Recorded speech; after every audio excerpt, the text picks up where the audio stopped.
Muito bem, turminha. Nós vamos começar falando da página 94 e 95 sobre a industrialização e urbanização no Brasil. Como já se comentou ali naquele textinho da abertura, a urbanização está diretamente ligada ao processo de industrialização. Tá? E aqui no Brasil, até o século XIX, o principal produto que gerava dinheiro para o país era o café, então se preocupava muito pouco com a questão da industrialização. Os tipos de indústria que já tinha aqui no nosso país eram indústrias de tecido e ainda muito precárias. Tá? Daí de 1830 até 1929, houve uma grande expansão na produção de café e essa produção cafeeira proporcionou o acúmulo de riquezas, principalmente naquela região de São Paulo e do Rio de Janeiro.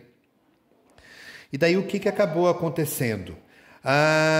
O café teve um período que houve uma crise muito grande, houve o período onde que teve a quebra da Bolsa de Nova York, e nesse período o café perdeu o seu valor. E o que as pessoas que trabalhavam na produção de café começaram a fazer? Eles viram que se eles continuassem investindo no café, eles corriam o risco de perder dinheiro.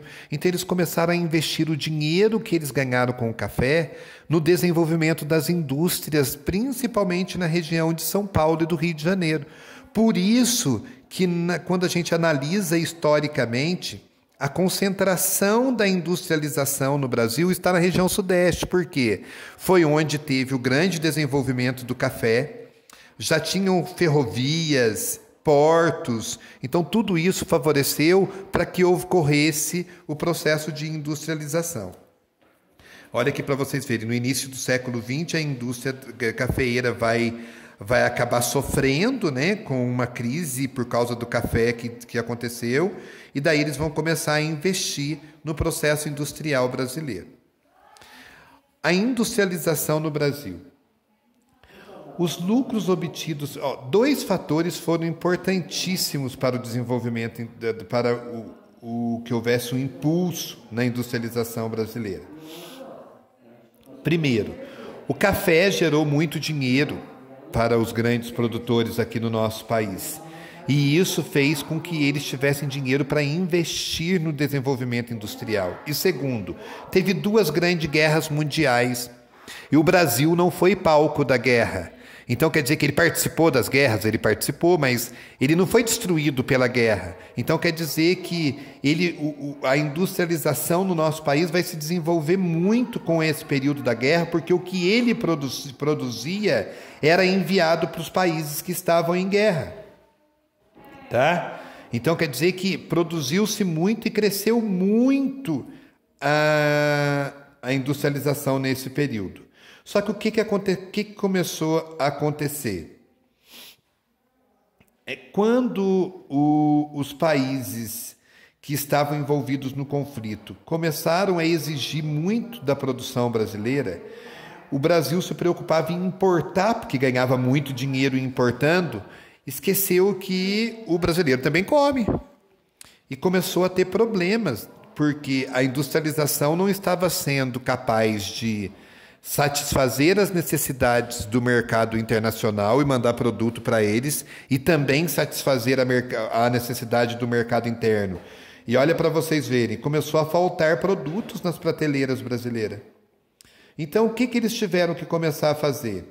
Muita coisa que vinham daqueles países, que importava dos países que estavam em guerra, já não entrava mais no Brasil.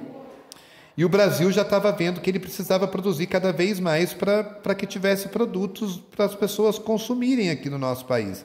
E isso fez com que a industrialização se desenvolvesse mais rápido ainda. Esse foi o primeiro período de desenvolvimento, o período das grandes guerras, do investimento no café, e depois veio o período de 1956 a 1960, que houve um incentivo, foi o governo de Juscelino Kubitschek, que ele incentivou a vinda de indústrias de outros países para o nosso país. E ele vai instalar aqui no Brasil a indústria automobilística, que vai ser o carro-chefe do processo de industrialização no nosso país. E quais que foram as características da industrialização brasileira? Olha aqui.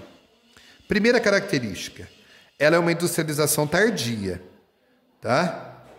Enquanto lá já fazia 200 anos que tinha o processo industrial na Europa, para depois vir ser instalado aqui no nosso país. Olha como foi tarde, 200 anos de atraso. Ela substituiu importações, porque nós importávamos muitos produtos dos países que estavam em guerra. E daí, quando esses países entraram em guerra, eles não foram capazes de produzir esses produtos, e daí nós tivemos que começar a produzir aqui dentro do nosso próprio país. E uma outra característica que não é muito boa, tá? Nós temos dependência do dinheiro que vem de fora e também da tecnologia estrangeira. Tá? Esses países que têm dinheiro e têm a tecnologia vieram para cá incentivados pela nossa grande quantidade de matéria-prima e grande quantidade de mão de obra para vir para o nosso país. Mas, infelizmente, quando a indústria ela vem de outro país, ela se enriquece aqui no nosso território, mas a maior parte do dinheiro vai para onde? Vai para o país de onde ela é. E pouco desse dinheiro é investido no nosso país. Ok? Então, assim a gente começa o comentário sobre esse processo de industrialização brasileiro e na próxima aula a gente vai dar continuidade nisso. Leiam com carinho esse conteúdo. Se vocês tiverem alguma dúvida, entrem em contato.